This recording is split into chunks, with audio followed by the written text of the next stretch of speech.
Tiga mu'alaf bersyahadat. Ketua PWNU Jatim menunjukkan bukti Nabi Isa bukan Tuhan.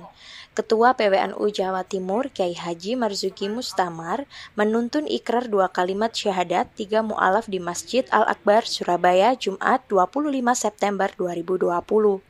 3 mu'alaf itu adalah Aditya Bagus Marendra, Santi Setiorini, dan Julius Kristiawan. Aditya Bagus Marendra semula beragama Kristen Katolik. Ia kelahiran Surabaya 3 Oktober 1974. Begitu juga Santi Setiorini. Ia semula juga beragama Kristen. Ia lahir di Madiun pada 10 Mei 1996. Lalu Julius Kristiawan asal Lumajang, kelahiran 21 April 1977. Ia semula juga beragama Kristen, namun kemudian merasa menemukan kebenaran dalam Islam. Sebenarnya ada satu mu'alaf lagi bernama Jason Laureno M. Tapi pria kelahiran Surabaya 24 Juli 1993 yang juga beragama Kristen itu terlambat datang. Kiai Marzuki Mustamar menuntun satu persatu para mu'alaf itu mengucapkan 2 kalimat syahadat. Pengasuh Pondok Pesantren Sabilur Rosyad Gasek Malang, Jawa Timur juga memberi tausiah cukup penting dan mendasar bagi para mu'alaf itu. La ilaha illallah wa ashhadu anna Muhammadan Rasulullah. Saya bersaksi, bersumpah, menyatakan dengan sepenuh hati bahwa tidak ada Tuhan yang berhak disembah kecuali hanya Allah. Dan saya bersaksi bahwa Nabi Muhammad utusan Allah, Rasul Allah. Dengan ini saya menyatakan melepaskan diri dari semua kepercayaan kepada Tuhan sesembahan selain Allah dan kepada kitab suci selain Al-Quran. Semoga sampai mati berketetapan hati, bertauhid Tuhan hanya satu, Allah Subhanahu wa Ta'ala. Surga menantimu. Saudara Jason tinggal satu, sudah nyampe di sini. Saudara Jason Laurino. Kalau belum, ini mau tak pemantapan, macam-macam. Saudara Jason Laurino Belum datang? belum datang. Oke. Pertama begini, bahwa manusia hidup itu tidak sekedar makan, kerja, macam-macam. Percuma. Kalau orang sebegitu mulia, manusia itu lebih mulia dari kambing. Manusia itu lebih mulia dari materi. Dan nyun sewu bukti bahwa manusia lebih mulia dari itu semua. Andai zaman taklok, wedhus, kan dia tersinggung. Sementara wedhus dilok ini gak muring-muring. Nyun sewu, teman ketemu wedhus. Mok lah ini, matamu tak muring-muring. Lek menungso tersinggung. Jadi menungso itu menurut Al-Quran, menurut rasa yang diberikan Allah dalam hatinya, itu memang punya kemuliaan, punya martabat. Nah, karena manusia itu makhluk yang paling mulia, maka harus menggunakan hidupnya untuk yang lebih mulia lagi dari manusia. Nah, kalau manusia itu makhluk paling mulia, sementara dia harus menghambakan diri kepada yang lebih mulia lagi. Apa ada yang lebih mulia di atas manusia? Ya penciptanya manusia, Allah Subhanahu wa Ta'ala. Maka segala bentuk penyembahan kepada selain Allah, selain Sang Pencipta, itu salah. Merendahkan martabat manusia itu sendiri. Mosok manusia menyembah kepada sesama manusia. Dan lalu yang kedua, menyembah, menghamba itu harus kepada Tuhan. Kalau bukan Tuhan, jangan disembah. Tuhan itu apa? Tuhan itu yang maha segala-galanya. Kalau nggak maha, bukan Tuhan. Maha pencipta, maha kuasa, maha menghendaki, maha kasih sayang, maha memiliki, dan segala macam. Itu namanya Tuhan. Nah, nyun sewu. Orang Kristiani misalnya, dia menyembah kepada Nabi Isa.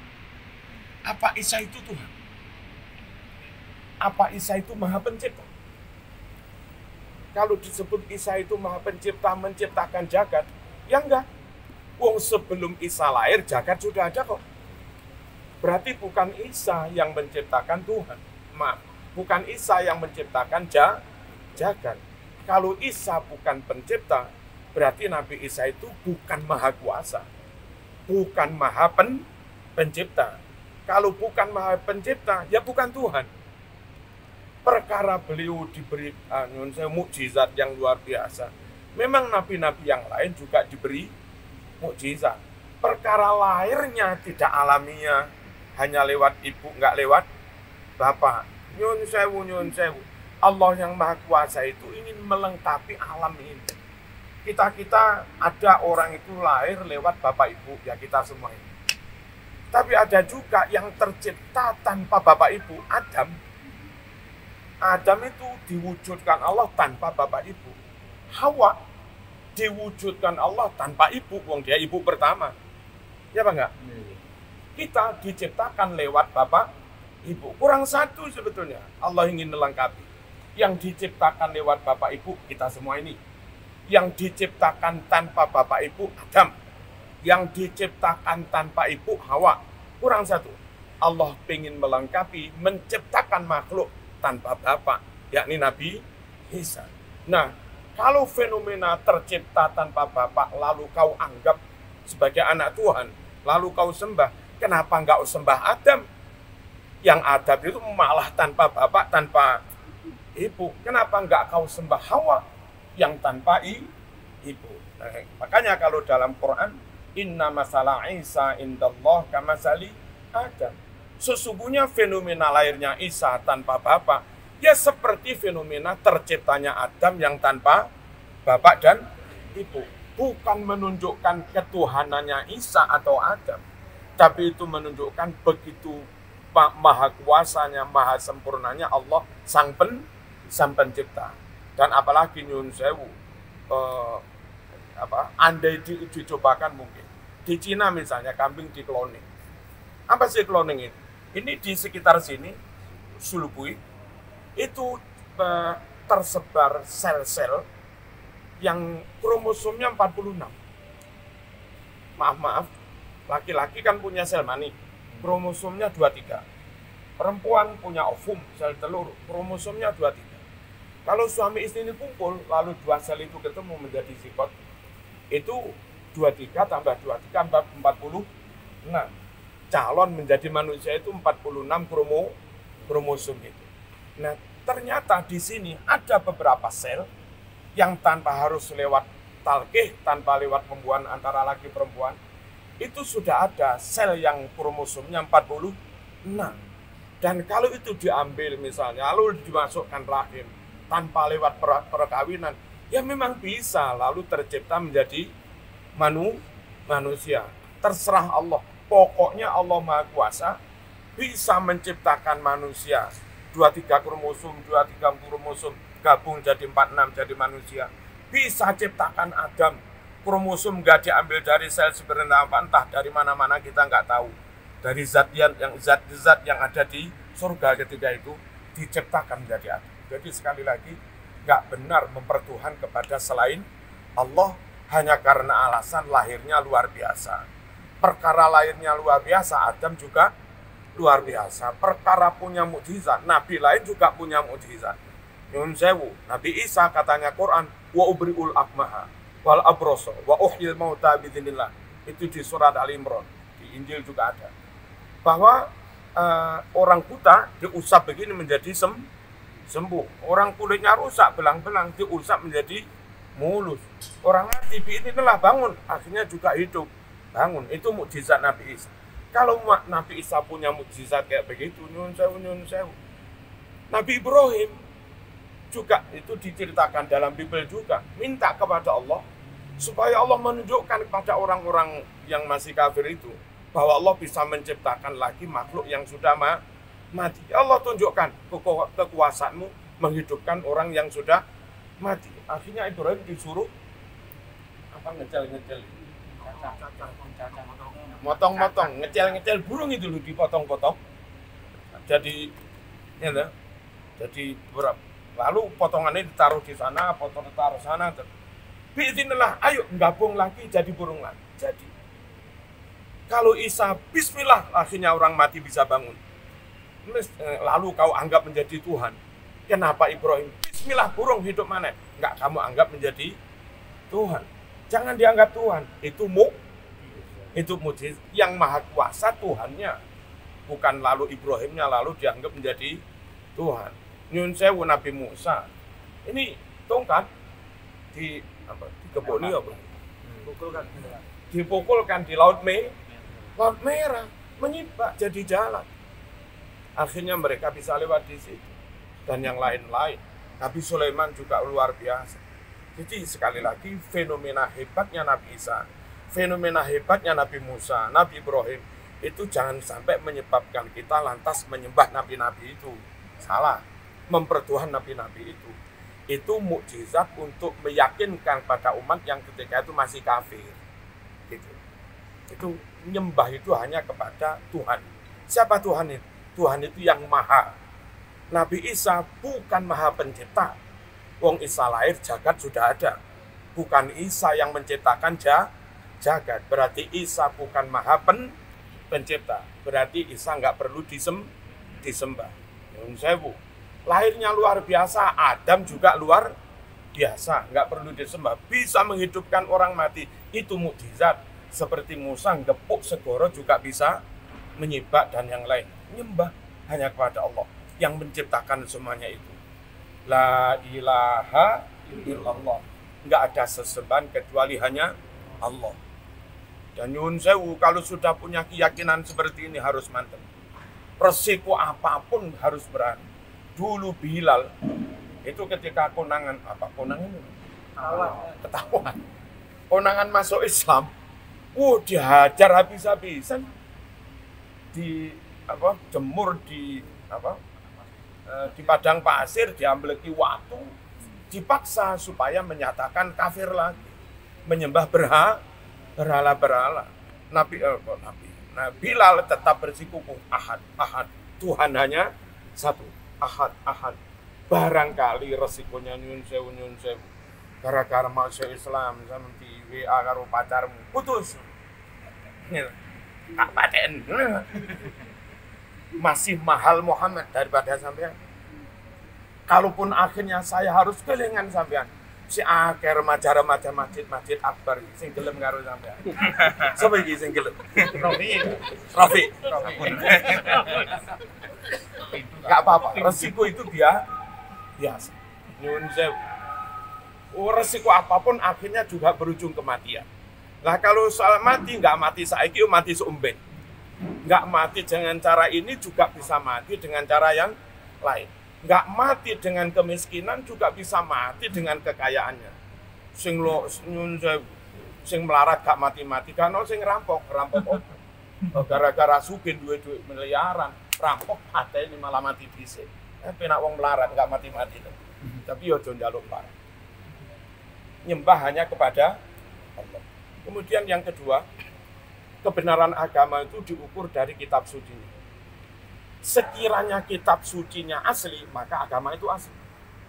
Sekira kitab sucinya benar, maka agama itu juga benar. Kalau kitab sucinya sudah nggak otentik, nggak asli, ya kita ragu dong dengan kebenaran, keaslian agama itu. Nyun sewu. Taurat itu diturunkan Allah pada Nabi Musa pakai bahasa Ibrani. Lalu Injil diturunkan Allah pada Nabi Isa pakai bahasa Suryani. Hari ini sudah nggak ada teks Taurat maupun Injil pakai bahasa Ibrani. Yang ada terjemahan. Dulu Palestina, tempat turunnya agama Kristen, agama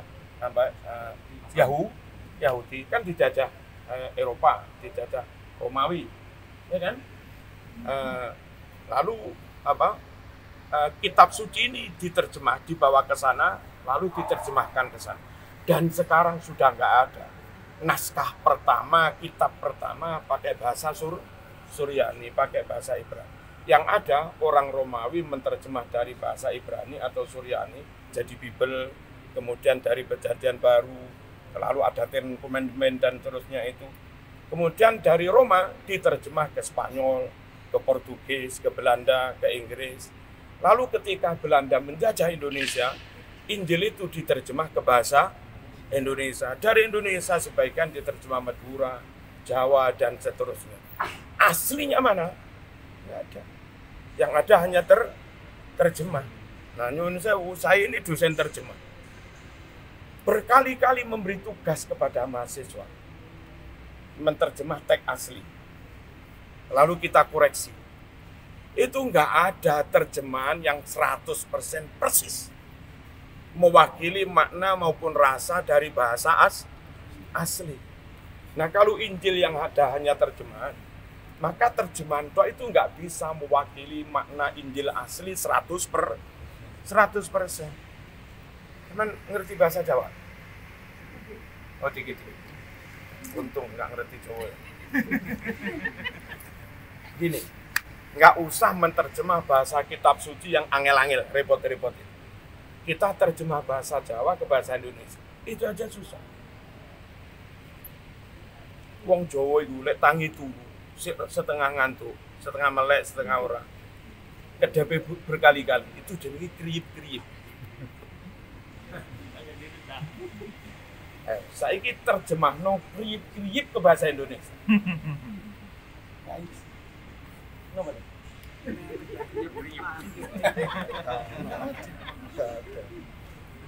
Kesedak makan terus mandek neng kene. Itu kalau nasi mandek neng kene itu namanya kesedak bahasa Indonesia. Tapi neng Jawa itu ono beda. Ono kesereden ngene. Tapi ono maneh sloloten. Sloloten sampean mangan nangka apa yang agak panjang ya, damine. Terus damine mandek neng kene. Itu wong Jawa jenenge duduk kesereden. Iku seloloten. Ayo terjemah. Gak iso. Iku sik Jawa lho.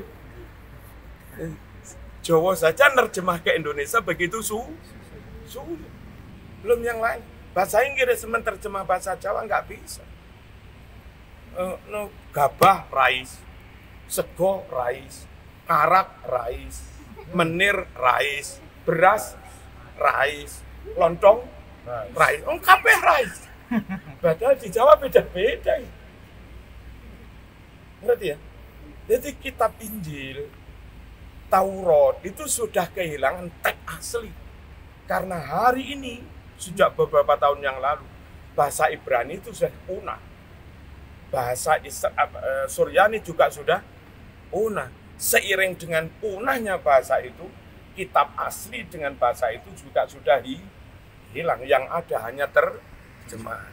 Sehingga maaf nyuwun sewu, saya katakan dan nggak saya kok sudah nggak bisa mencari Injil asli lantaran yang ada hanya terjemahan. Sementara terjemah itu paling 95% wis bagus ya. Gitu, sing dosen-dosen terjemahan itu 90% top sudah. Nah, kalau Quran meskipun ada terjemahan Indonesia tapi masih disertakan aslinya. Ya, sehingga meskipun baca terjemah di pondok itu masih perlu ngaji tafsir penjelasan dengan kiai. Ini meskipun terjemahnya kayak begini, aslinya begini loh maksudnya. Nah, nyun sewu di Injil nggak ada begitu. Belum lagi ada pastor apa pendeta yang bertugas jadi penginjil itu. Yang kadang-kadang itu sekian tahun sekali mereka rapat, kumpul, ada sidang konsili atau apa, lalu meninjau Injil. Barangkali ada yang nggak relevan dengan zaman dan seterusnya. Nah, kalau sering ditinjau, sering direvisi, 2000 tahun direvisi ping piro itu. Ngerti ya? Lalu Injil aslinya satu kan? Kemudian karena diwariskan pada rasul murid yang 12 itu, ada Samuel dalam Islamnya, dan ada Barnabas, ada Lukas, Markus, Yohanes, Matius, sampai 12. Tapi dalam sidang konsili gereja yang diakui akhirnya hanya 4. 4 itu pun bermasalah. Wong aslinya 1 kok jadi 4. Ya kalau 4 itu isinya sama. Nanti antara Markus dengan Yohanes kadang beda. Antara Yohanes dengan Matius kadang beda, padahal aslinya satu. Nah, aslinya satu lalu jadi 4. Terus diklaim asli kabeh. Apa iso? Ini yang asli Marzuki 1. Lalu terus berubah menjadi 4, kabeh diklaim. Iki asli kabeh. Enggak iso. Nyun sewu, saya bingung. Saya ini di sini bingung. Ngarani kono iku kidul saya. Men ngarani gitu. Perasaan sampean sana mana? Timur, selatan, utara, barat. Apa timur kan? Nah, bingung berarti. Saya yang bingung. Tanya. Ini Mas Rafiq. Kono iku apa? Ulon. Tanya iki. Kono iku apa? Lor. Tanya iki. Kono iku apa? Kidul. Tanya iki. Kono iku apa? Wetan. Yang benar aslinya satu. Lalu ada 4 jawaban yang beda. Terus 4 jawaban beda itu diklaim asli semua. Apa bisa? Injil aslinya 1. Lalu berubah menjadi 4 diklaim asli semua. Apa bisa? Beda banget dengan Al-Quran. Mau ada madhab apa di Indonesia, ada NU, ada Muhammadiyah. Itu hanya beda memahami. Seluruh dunia, madhab apapun, Qurannya ya satu itu. Qori Islam, hafid itu yang hafal Quran 30 juz. Yang di Indonesia jumlah yang hafal Quran itu 100.000 lebih. Sedunia itu hafid yang hafal Quran. Itu kalau ngumpul baca Quran dengan bacaan yang sama. Jadi nggak ada Quran versi A, versi B, nggak ada. Sandunya Quran ya hanya satu versi. Sementara agama lain kadang kitabnya sudah macam-macam. Itu juga mengindikasikan kehilangan asli. Hilangnya bahasa asli sudah punah. Itu juga mengindikasikan sudah kehilangan kitab asli. Yang ada terjemahan nggak bisa 100%. Lalu ada madhab dengan kitab suci versi masing-masing. Itu juga sulit diyakini mana yang asli. Lalu begini. Quran itu setebal itu Mbak. Kalau zaman sungguh-sungguh itu 2 tahun bisa hafal. Di Islam itu kalau yang hafalan Quran di Jombang, di Ustadz Yakin, itu hanya sekitar 8 bulan, 9 bulan sudah hafal. Kalau Quran itu enggak full dari Allah, enggak semudah itu dihafal. Pak Camat, Pak Kapolsek, itu orang menggeluti hukum sudah, namanya polisi. Tapi jarang yang hafal UUD 45. Boleh ono Pak Kapolsek langsung tesen apalan UUD 45 golek apa. Tapi orang Islam, orang awam, orang kampung-kampung itu. Orang kampung-kampung bukan kiai, bukan ulama. Itu banyak yang hafal surat Yasin. Ini namanya? Padahal tebalnya surat Yasin itu imbang dengan tebalnya UUD 45. Mengapa begitu mudah orang menghafalkan Yasin? Sementara ngapalkan UUD 45 kok susah. Saya ketemuan bertetangga dengan gereja kan. Kadang namanya pastornya Pak Agis ke rumah saya. Terus cerita-cerita ada lupa saya namanya siapa. Saya hafal Quran Kiai 15 juz. Itu pastor. Lalu saya nanya, ente hafal Injil apa enggak? Enggak. Saya harus berpikir, kenapa Quran sebegitu mudah dihafal? Kenapa yang lain kok begitu sulit dihafal? Ruh, akal ruh, ini dari Allah. Quran juga dari Allah. Ketika dua-duanya ketemu sama-sama dari Allah, klop sudah, gampang dihafal. Sama kalau ikut Jumatan tadi, dengar imam baca surat sepanjang itu enggak pakai baca, ngerepek begini. Enggak, di Islam namanya imam baca ya, baca. Nah, mudahnya Quran dihafal, itu juga mengindikasikan itu masih asli. Sulitnya kitab lain dihafal, itu juga mengindikasikan kalau itu sudah campur dengan tulisan manusia. Apalagi Injil itu diturunkan pada Nabi Isa, terus ketika itu diceritakan Nabi Isa dibunuh, disalib, lalu dinaikkan ke langit, ya kan? Kenapa di kitab suci yang mestinya diturunkan kepada Nabi Isa ada kitab tentang kejadian SOK. Tapi terus kok ada juga kitab tentang naiknya Isa. Nah, itu terus wahyu itu diturunkan kepada siapa? Jangan-jangan kepada Paulus. Jangan-jangan itu dawuhnya Paulus, bukan dawuhnya Allah kepada Nabi Isa. Sehingga nggak bisa diklaim itu bagian dari Injil. Sekali lagi nyembah kepada Allah dong. Dan kitab yang suci, asli, belum dirubah, tagnya masih ada. Sak dunia hanya ada satu versi. Hari ini hanya Al-Quran. Selain Al-Quran nggak ada. Panjenengan nanti muko-muko suki duwe akeh.